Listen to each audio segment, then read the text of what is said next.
correo, ¿no? Sí. Los que estamos acá, por lo menos. Los que estamos acá. ¿Y el resto saben? Hola, ¿qué tal, profe? ¿Cómo está? Yo subí al grupo, lo subí al grupo, el link. Buenísimo. Sí, así que bueno, el que puede se conectaba. Dale, ¿cuándo lo subiste? Y el mismo día a la tarde que lo envió, que me llegó a mí, le saqué una captura y lo reenvié. Está bien. Y así. Tienen que estar todos Sí. Bueno, ¿cómo les ha ido con la lectura? Voy a apagar los micrófonos de todos y el que quiera hablar se lo habilito. Ahí está. Bien. ¿Cómo les fue con la lectura? Hoy tenemos para ver el resto de la unidad 3, así la clase que viene hacemos un repaso y bueno, y si nos queda algo, también lo abordamos. Nos faltaría para hoy Dolto, que es el texto que se llama La imagen inconsciente del cuerpo, Nacio, que es un capítulo de un libro que se llama Mi cuerpo y sus imágenes, y después nos quedan un apartado de un libro, el libro se llama Inhibición, síntoma y angustia, de Freud, y el apartado se llama Angustia, dolor y duelo, y es una ficha de cátedra la otra, ¿no? Que es duelo y melancolía. ¿Pudieron ver algo de este material?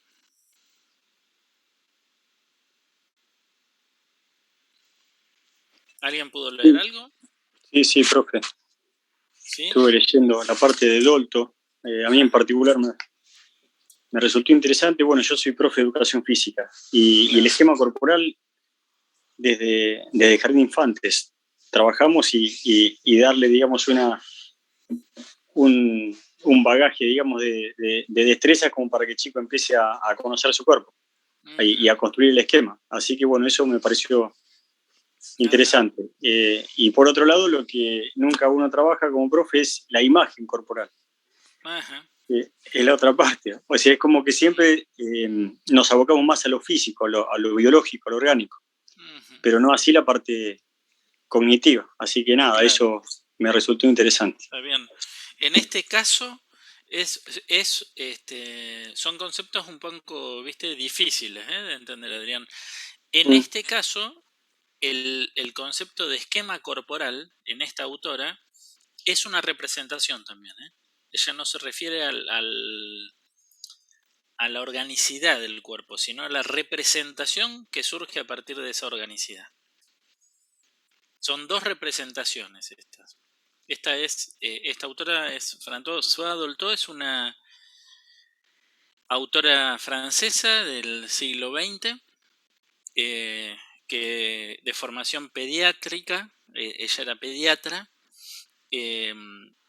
y además psicoanalista, era alumna de Lacan, que es ese al que se refiere el texto de Nacio. Nacio introduce el concepto de estadio del espejo, que es un concepto de Lacan, ¿sí? Que era un psicoanalista francés. Y Dolto era una pediatra que fue alumna de Lacan. Entonces, ella aprendió sobre psicoanálisis y lo que hizo fue aplicarlo a su práctica. Ella era pediatra, trabajaba con niños. Lo que hizo fue aplicar el psicoanálisis a su propia práctica, a la práctica del trabajo como pediatra con niños.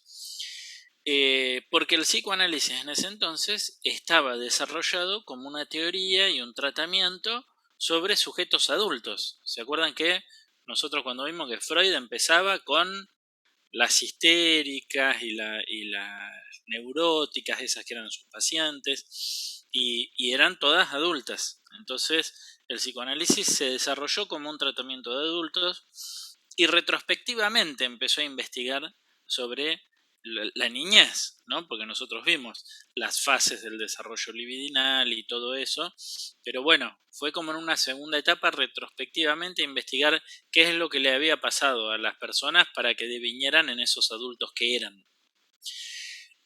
cuál era el origen de esas neurosis, hasta dónde había que reconducirlas. Entonces, bueno, partió y se abocó al estudio del tratamiento de sujetos adultos.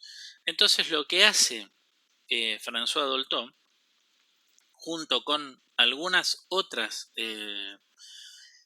también eran mujeres, ¿no?, las que se encargaron originariamente del psicoanálisis de niños, por una cuestión lógicamente social y cultural, ¿no?, que tiene que ver con que las mujeres eran las que estaban destinadas en la sociedad al cuidado de los niños. Entonces, digo, en una sociedad patriarcal eso funcionaba de ese modo, y entonces, bueno, también fueron mujeres las que se empezaron a encargar, empezaron a teorizar y empezaron a trabajar con cómo hacer para aplicar el psicoanálisis a los niños.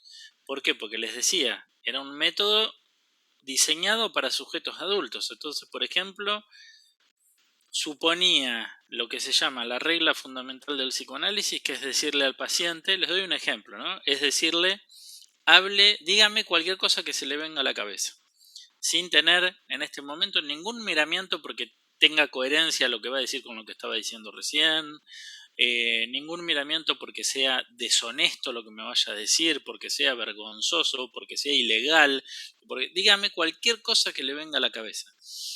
Bien, esa, por ejemplo, ¿no?, esa regla técnica, uno no se la puede aplicar a un niño, mucho menos a un niño de, imaginémonos, 1 año y medio, y le vamos a decir, dígame todo lo que se le venga a la cabeza sin tener ningún tipo de reparo, no va. Entonces, estas autoras lo que hicieron fue investigar cómo se podían aplicar los conocimientos emanados del psicoanálisis, pero al ámbito del trabajo con niños y con niñas. ¿Y qué descubrieron? ¿Qué es lo que acá propone François Dolto? Propone que si bien no se puede pedirle a un niño que asocie libremente, eso que decíamos recién, que es todo un engaño por lo demás, ¿no?, la asociación libre, porque uno le dice al otro, decí cualquier cosa que se te venga a la cabeza, pero si uno conoce un poco al otro, no se le viene cualquier cosa a la cabeza, se le vienen siempre las mismas a la cabeza. Entonces no va a decir cualquier cosa, va a decir siempre lo mismo. Lo va a decir tocando un tema o tocando otro, hablando de fútbol o de política o lo que fuera, va a decir siempre lo mismo, porque habla uno. Entonces, y uno no puede decir cualquier cosa. Ojalá pudiéramos, pero no podemos. Entonces, como eso es impracticable con los niños, esta autora lo que propone es que en lugar de la asociación libre y de la interpretación, en los niños hay que prestar atención a todo lo que tiene que ver con las manifestaciones de su conducta. Dice, los chicos cuando juegan, o los chicos cuando dibujan, o los chicos cuando esculpen, cuando hacen algún modelado con arcilla o con plastilina, los chicos, así como un adulto al que nosotros le decimos, háblame de cualquier cosa, sabemos que no nos va a hablar de cualquier cosa, nos va a hablar de las cosas que para él son importantes o que para ella son importantes, o de las cosas que tienen que ver con sus puntos de vista respecto de lo que fuera que va a hablar, o así como sabemos que va a hablar de sí mismo, cuando alguien habla dice más de sí que de aquel a quien se esté refiriendo, ¿no? Cuando yo digo algo de otro, hasta la Biblia dice esto, ¿eh? No me acuerdo si lo dice con Pedro, pero bueno, dice cuando... Juan de Pedro. Cuando habla Juan de Pedro, habla más de Juan que de Pedro. Cuando Juan habla de Pedro, sabemos más de Juan que de Pedro. Eso. ¿No? Porque lo que queda claro es quién está hablando, no a quién se está refiriendo. Quién está hablando queda claro. Del mismo modo, Dolto dice, cuando los niños juegan, no juegan a cualquier cosa. Cuando los niños dibujan, no dibujan cualquier cosa. Un niño no dibuja cualquier cosa. Cuando un niño hace una escultura o lo que fuera, o un modelado, no modela cualquier cosa. No, dice. Los chicos cuando juegan, cuando dibujan, cuando modelan, en sus producciones ponen en acto su fantasmática, al igual que lo hacen los adultos cuando hablan. Del mismo modo, también ponen en acto su fantasmática, quiere decir, ponen en acto sus preocupaciones, ponen en acto las cosas que les pasan, ponen en acto lo que les preocupa en su vida, ¿sí? Lo manifiestan a través de todas estas producciones. Ella, ahí en el texto, para quienes lo hayan podido leer o para quienes lo vayan a leer después, da una serie de ejemplos.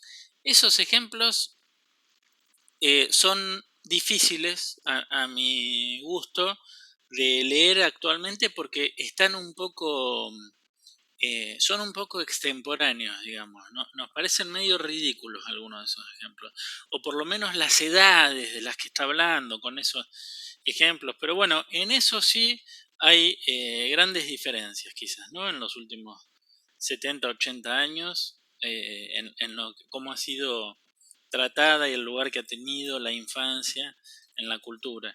Entonces nos pueden parecer medios aniñados esos chicos de los que ella habla, porque dice tienen 12 años y se comporta como lo que nosotros creeríamos que sería un chico un poco más chico. Pero sí son claros los ejemplos, no se enroscan con toda la terminología teórica que ella acompaña a esto. Nosotros nos vamos a concentrar en tratar de entender cuál es el planteo general de la autora, qué es esto que estamos diciendo, y qué es la imagen inconsciente del cuerpo y qué es el esquema corporal. Porque esos dos son los conceptos que a ustedes les van a servir el día de mañana en sus futuras disciplinas. Todo lo otro, teórico, más fino, a nosotros no nos importa tanto que ustedes lo sepan porque son más cuestiones para un psicólogo esas otras. ¿Sí? Pero lo que es esquema corporal e imagen inconsciente del cuerpo, sí, son cosas que a ustedes les van a servir. Entonces, deténganse en ese punto, no se enrosquen mucho cuando ella habla de las distintas instancias, de las distintas pulsiones que hay en juego. No se enrosquen tanto con eso, con tener un panorama más o menos aproximativo, ya está. Ahora, les decía, los ejemplos nos pueden chocar un poco ahí a la hora de leerlos, pero son bien gráficos de lo que ella dice. Eso sí, si nosotros retiramos los prejuicios, nada, como un nene de 12 años que hace esto o aquello, si retiramos ese prejuicio, los ejemplos son bien gráficos. Tomemos uno de ellos. A mí me parece que está piola, para entender esto, el ejemplo número 2 que da, que es el de un niño que llega a su consultorio, que ella le dice, bueno, ¿qué querés hacer? ¿Querés jugar a algo? Le ofrece juguetes, ¿querés dibujar? Y él dice que quiere dibujar. Y empieza a dibujar, ¿sí? Y hace una serie de dibujos de tanques de guerra. Ahora, miren en lo que repara Dolto, en uno de los indicadores que nosotros tenemos del comportamiento psíquico, que es la repetición. Dice, hizo un montón de dibujos de tanques de guerra, una serie, dice ella, de dibujos, no sé si eran un montón, capaz que eran 6. Y en todos, dice, me llamaba la atención que había un tanque que luchaba contra otro, pero que ninguno de los dos tanques le cabían completamente en la hoja, entonces era una parte del tanque la que asomaba, de cada uno de los dos. Y que las disposiciones de los... ¿cómo se llama el caño del tanque donde tira la bala? Cañones. El cañón. Que las disposiciones de los cañones eran tales que la bala, ella dice obus, es la palabra que usa la traducción, es bala, ¿no? El proyectil. Que el proyectil que dispara cada cañón nunca le podría pegar al otro. ¿Me siguen? Ella dice, son muchos dibujos, pero yo veo esta constante. Ningún tanque le entra del todo en la hoja, y si bien están teóricamente en una guerra, vieron que a veces el dibujo es alguien que dispara y el proyectil que va y le pega al otro. Esto dice, era evidente que no se podían pegar por la orientación que tenían esos cañones. Bueno, dice, de ahí pasa a ser toda una serie de dibujos de boxeadores. Y en toda esa serie de dibujos de boxeadores, digo, el otro eran cañones de una guerra. Este es de boxeadores. Algo de la agresividad ya podemos ver que hay en juego en esos dibujos, ¿no? No está dibujando mariposas en el cielo, entre las nubes. Está dibujando cañones y boxeadores. Bien, boxeadores que en aquella época era como ahora el MDA, creo que se llama, o eso, era, digamos, era el deporte violento, era el boxeo, vamos a decirlo así. Y ahora a mí me parece mucho menos violento que otros, pero bueno. Empieza a dibujar boxeadores. ¿Y qué nota en el dibujo de los boxeadores Dolto? Que ninguno de los dos boxeadores entran del todo en la hoja. Siempre es una parte del cuerpo la que asoma. Y que las manos nunca están dirigidas al otro. Y entonces los guantes van como para arriba o nunca se dan. ¿Se dan cuenta que está dibujando lo mismo? Está dibujando lo mismo. No importa que el otro era, por eso que yo les decía, más allá del contenido del que se trate, uno siempre habla de sus propias cuestiones. Y más allá del contenido del que se trate, un niño o una niña, cuando dibujan lo que les preocupa, dibujan las problemáticas que tienen en la vida. Cuando juegan a lo que les preocupa. ¿Sí? Cuando modelan algo que tiene que ver con lo que les importa, con lo que les interesa y con lo que tienen indefectiblemente algunas problemáticas. Entonces, ella se detiene en un momento y repara en que uno de los boxeadores tiene una remera a rayas y otro una remera lisa. Entonces le dice, porque acá hay algo importante, miren, a mí millones de veces me pasó, millones no, pero me pasó muchas veces que venga alguien y me diga, mira, mi nene dibujó esto, ¿qué quiere decir? Y me muestran un dibujo. Y yo lo único que puedo decir es que quiere decir que sabe dibujar, porque no sé mucho más que eso con un dibujo que me muestran. ¿Por qué? Porque el dibujo es siempre el mediador para acceder al psiquismo. Es el mediador para acceder a la mente, pero no es que un profesional va a interpretar el dibujo, no. El dibujo tiene que ser un mediador, o cualquier producción tiene que ser la mediadora para acceder al contenido de las representaciones psíquicas de alguien. Entonces, ¿qué hace? Lo usa como mediador ella al dibujo. Ella no agarra el dibujo y lo interpreta y dice, acá hay dos boxeadores que no le hace esa interpretación al niño. Lo que hace es le dice, uno tiene remera rayada y el otro tiene remera lisa. Si vos fueras uno de ellos, ¿cuál serías? Le pregunta. Ven que lo usa como un mediador a eso. Le dice, ¿cuál serías? Y entonces él dice, el de remera rayada. Y entonces ella le pregunta, ¿y vos tenés alguna remera rayada? Y él dice, no, pero tengo un compañero que sí. Dice. Entonces ella le dice, contame de ese compañero tuyo. Y dice, no, bueno, se llama así, qué sé yo, vive con la mamá, con el papá. Bueno, y contame algo más.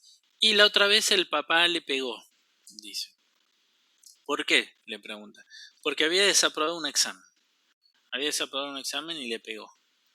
Y entonces Dolto le dice, pero vos cuando me dijiste que si fueras uno, querrías ser el de remera rayada. ¿Eso quiere decir que vos querés que tu papá te pegue? Y miren lo que le responde el chico. Le dice, no es que yo quiera que me pegue, pero a mi papá no le importa cómo me va a mí en la escuela, dice. Y a mi compañero, cuando le va mal, le pegan. Y entonces a mí me parece que al papá le importa. ¿Sí? Y a partir de ahí se despliega todo lo que tiene que ver con la problemática que tenía este chico en relación al padre. El padre que no lo habilitaba al chico en sus funciones y la repercusión y el resultado de eso, que eran los síntomas que ella recorta de este chico, que es que era extremadamente inhibido, que tenía una voz casi inaudible, que cuando hablaba casi no se lo podía escuchar, era inhibido, era retraído, y que tenía una sonrisa estereotipada. Miren este detalle, ¿no?, de lo que ella recorta como sintomatología, que es inhibido, que la voz es casi inaudible y que la sonrisa es estereotipada. Ahora, nosotros en la clase pasada habíamos hablado un poco, ¿no?, de lo que pasa cuando alguien es extremadamente inhibido, por ejemplo, con su rendimiento físico o ni hablar con su rendimiento competitivo, ¿no? Alguien que es inhibido, digo, alguien puede ser el mejor jugador de fútbol del mundo, pero si es muy inhibido y le da vergüenza salir a la cancha, está al horno, y no por la habilidad que tenga o deje de tener, ¿sí?, por otra cosa. Entonces ella recorta estos síntomas en este chico: la inhibición, la sonrisa estereotipada y la voz casi inaudible. Y a partir de eso empieza a conceptualizar en el texto lo que tiene que ver con estas dos distintas representaciones respecto del cuerpo. Son dos diferentes representaciones respecto del cuerpo que ella encuentra en los pacientes con los que trabaja, que son la imagen inconsciente del cuerpo y el esquema corporal. Son dos representaciones que conviven en cada sujeto, pero son dos distintos modos de representar el propio cuerpo que conviven en cada sujeto y conviven de un modo articulado. Ahora vamos a ver qué quiere decir eso. ¿De qué modo se articulan? Vamos a ver. Porque el esquema corporal refiere a todo lo que tiene que ver con las representaciones que surgen a partir del intercambio del propio organismo y de todas las partes del organismo con el medio ambiente. Entonces, de todas las sensaciones perceptivas, de todo lo sensorial, las representaciones que se van conformando respecto del propio cuerpo. Eso quiere decir que todos los individuos de una misma especie y de una misma edad tienen un mismo esquema corporal. Yo, a partir de mi esquema corporal, tengo una representación de un cuerpo que tiene brazos, que tiene piernas, porque yo toco la mesa y a partir de eso hay cierta representación sensorial de mis dedos y de mi brazo y de mis piernas y de todo mi cuerpo. Tengo un esquema representacional, de mi cuerpo. Eso se llama esquema corporal, ¿sí? ¿El esquema corporal puede verse afectado? Sí, puede verse afectado. De dos modos puede verse afectado. Uno sería si, por ejemplo, no cuento con alguna parte del cuerpo, ¿no? Si no cuento con alguna de mis extremidades. Porque, pongámosle que me faltara una pierna, sin duda, las representaciones que surgen del contacto de ese pie con el suelo, no las voy a tener. Voy a tener las del otro pie, pero las de ese no. Entonces, el esquema corporal puede estar dañado de ese modo, ¿no? Ahora, el cuerpo también puede estar dañado de otro modo, que no necesariamente tiene que ver con el esquema corporal. ¿Por qué? Porque puede estar dañado de otro modo, que es que decíamos recién de este chico. A este chico no le faltaban, no tenía un problema en las cuerdas vocales y por eso hablaba con una voz casi inaudible. No tenía un problema en la musculatura facial y por eso tenía una sonrisa estereotipada. No, no tenía un problema de mielinización y por eso estaba retraído. No le pasaba nada de todo eso. Quiere decir, el esquema corporal de ese chico era sano. Pero miren, el esquema corporal era sano porque estaba completo, pero no funcionaba bien. El esquema corporal es sano, pero el cuerpo no funciona bien. Entonces ahí es donde esta autora habla de esa otra representación, que es la imagen inconsciente del cuerpo. Y dice, la imagen inconsciente del cuerpo es distinta que el esquema corporal.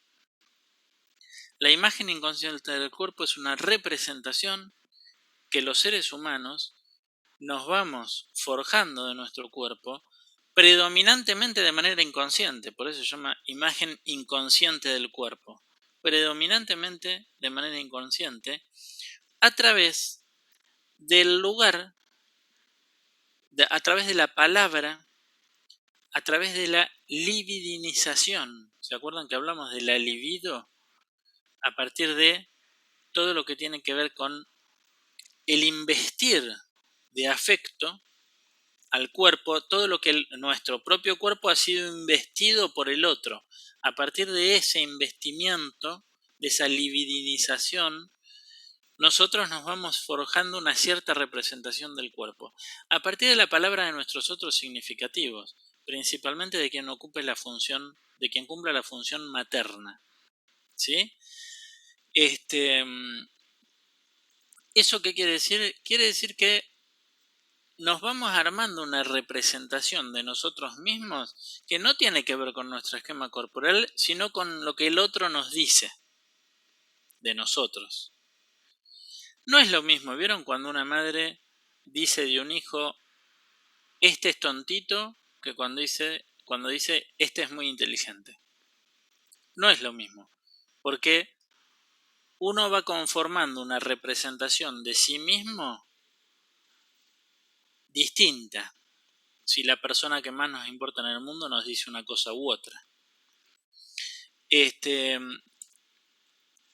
Ahora, fíjense qué interesante, que dice François Dolto, cuando el esquema corporal está dañado, entonces habla de los chicos a los que o que han nacido sin algún miembro o que lo han perdido en algún momento de su infancia. Dice, cuando el esquema corporal está dañado, ¿sí? Que ese cuerpo pueda funcionar bien va a depender, se lo digo en términos más sencillos, ¿no? No lo dice tan así, pero se lo digo bien fácil.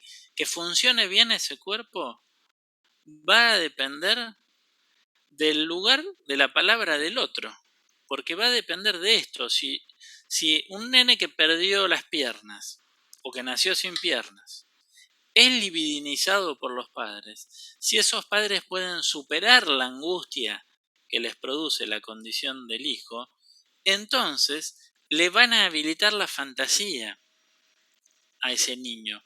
Y al habilitarle el deseo y la fantasía, le van a permitir que arme una representación inconsciente de su propio cuerpo que sea sana, a pesar de que tenga un esquema corporal lisiado. ¿Cómo es esto? Bueno, es así, miren. Tomo el ejemplo que pone ella, ahí en el texto, lo amplío un poquito más, lo trato de ayornar, pero un niño que nace sin piernas, bien, si ese chico nació sin piernas y la angustia de los padres los supera en relación a esa condición del hijo, y entonces, si hay un partido de fútbol cambian de canal en la tele, si el chico dice, pero yo soy distinto a mis compañeros, no, nada que ver, sos igual, todos tienen sus cosas buenas y sus cosas malas, vos sos igual. Si no hablan de las piernas, ¿por qué? Porque ellos no pueden superar su angustia respecto de la condición del hijo, entonces ese hijo no solo va a tener un esquema corporal lisiado, sino que también va a tener una imagen inconsciente del cuerpo lisiada, porque no pudo representar en ninguna instancia todo aquello a lo que nos habilita el tener piernas. Ahora, miren la diferencia que hay si tienen unos padres que pueden superar la angustia respecto a la condición del hijo y habilitarlos en el deseo y en la fantasía. Si tienen esa condición los padres, entonces los padres, cuando el chico diga yo no tengo piernas, por supuesto no van a cambiar de canal cuando haya un partido de fútbol, lo van a mirar, y cuando el chico diga yo no tengo piernas, le van a decir no, no tenés, vos sos distinto a los otros chicos, en ese sentido, no en otros. Pero le van a habilitar la fantasía y entonces le van a permitir representarse, por ejemplo, y si tuvieses piernas, ¿cómo jugarías al fútbol? ¿Qué harías? No, y gambetearía a todos y metería un gol al ángulo. A ese chico le están permitiendo una representación inconsciente del cuerpo sana, porque en su representación inconsciente tiene piernas.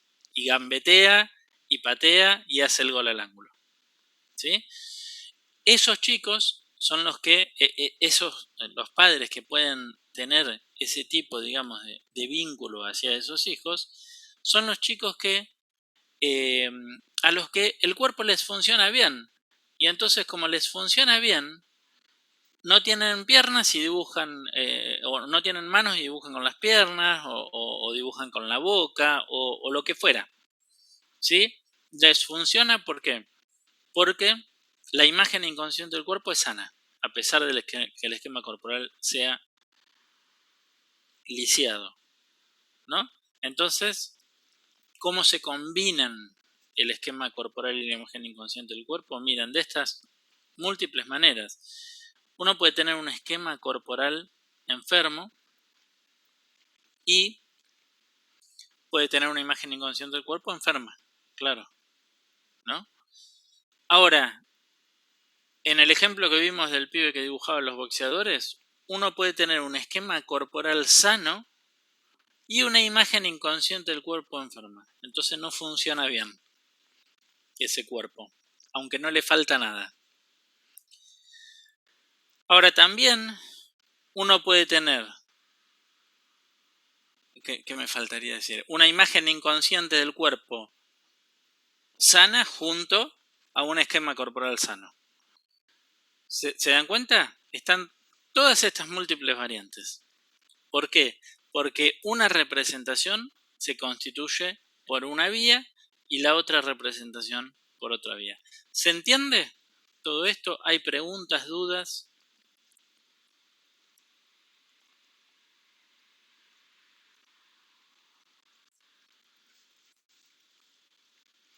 Las preguntas en el parcial sobre este tema suelen ser la de que se les presenta un caso y se les pregunta qué pueden decir de las representaciones del esquema corporal y de la imagen inconsciente del cuerpo en ese caso. Y entonces, o tienen que redactarlo y explicar además qué es la imagen inconsciente del cuerpo y el esquema corporal, o tienen opciones que son complejas, porque las opciones recorren todas estas múltiples posibilidades que dijimos: esquema sano, imagen sana; esquema enfermo, imagen sana; esquema sano, imagen enferma. Recorren todas estas múltiples opciones con también intercalados de las definiciones de cada uno de los conceptos. Pero esas son las preguntas que suelen aparecer en el parcial. Porque lo importante es que ustedes el día de mañana puedan diferenciar estas dos representaciones en los casos que ustedes trabajen. ¿Preguntas, dudas sobre esto? No, profe. Bueno, vamos a pasar entonces a el otro concepto, ese que tenemos, que es el de la imagen especular, que es el texto que yo les decía, que se llama Mi cuerpo y sus imágenes, que está escrito por Nacio, Juan David Nacio, que es un psicoanalista de esos que yo les conté, de acá argentinos, y que particularmente tradujo e introdujo la enseñanza de Jacques Lacan, que era francés, en Argentina. Traducía sus textos y enseñaba los conceptos que había elaborado Jacques Lacan. Este es uno de ellos, que es El estadio del espejo. ¿Alguien pudo leer ese texto?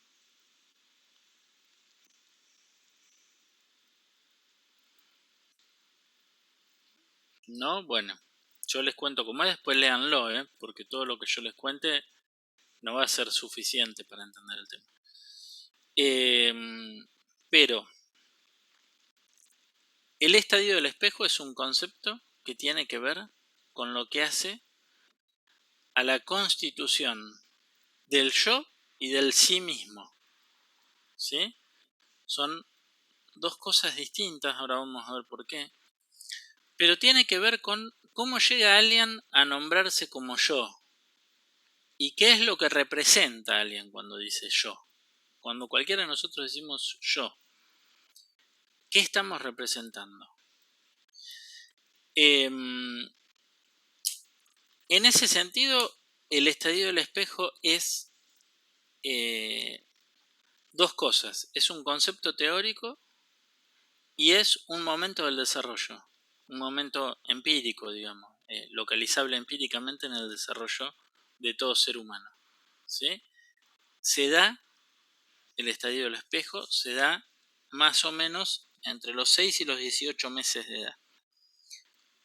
Entre los 6 y los 18 meses se va produciendo esto que les voy a contar y que tiene un valor metafórico respecto del yo y de cómo el yo del sujeto se posiciona en el mundo. ¿Qué es lo siguiente? Empíricamente, ¿de qué se trata? Empíricamente, digamos, el observacional que hay acá en esto es el hecho de que los niños y las niñas entre 6 meses y 18 meses en algún momento de su desarrollo se van encontrando con algún espejo en el que se ven reflejados, ¿sí? Digo, empíricamente es un bebé frente a un espejo. ¿Y qué es lo que pasa ahí? ¿Alguien vio a un nene o una nena entre 6 y 18 meses y cuál es la conducta que adoptan frente a un espejo? ¿Alguien lo vio eso? ¿Puede describirlo así simplemente que vio? Sí, empiezan a interactuar como si fuera otro, no como ellos mismos. Uh-huh. Por ejemplo, dice un amigo. Sí. O nene, dicen. Claro. Esas cosas.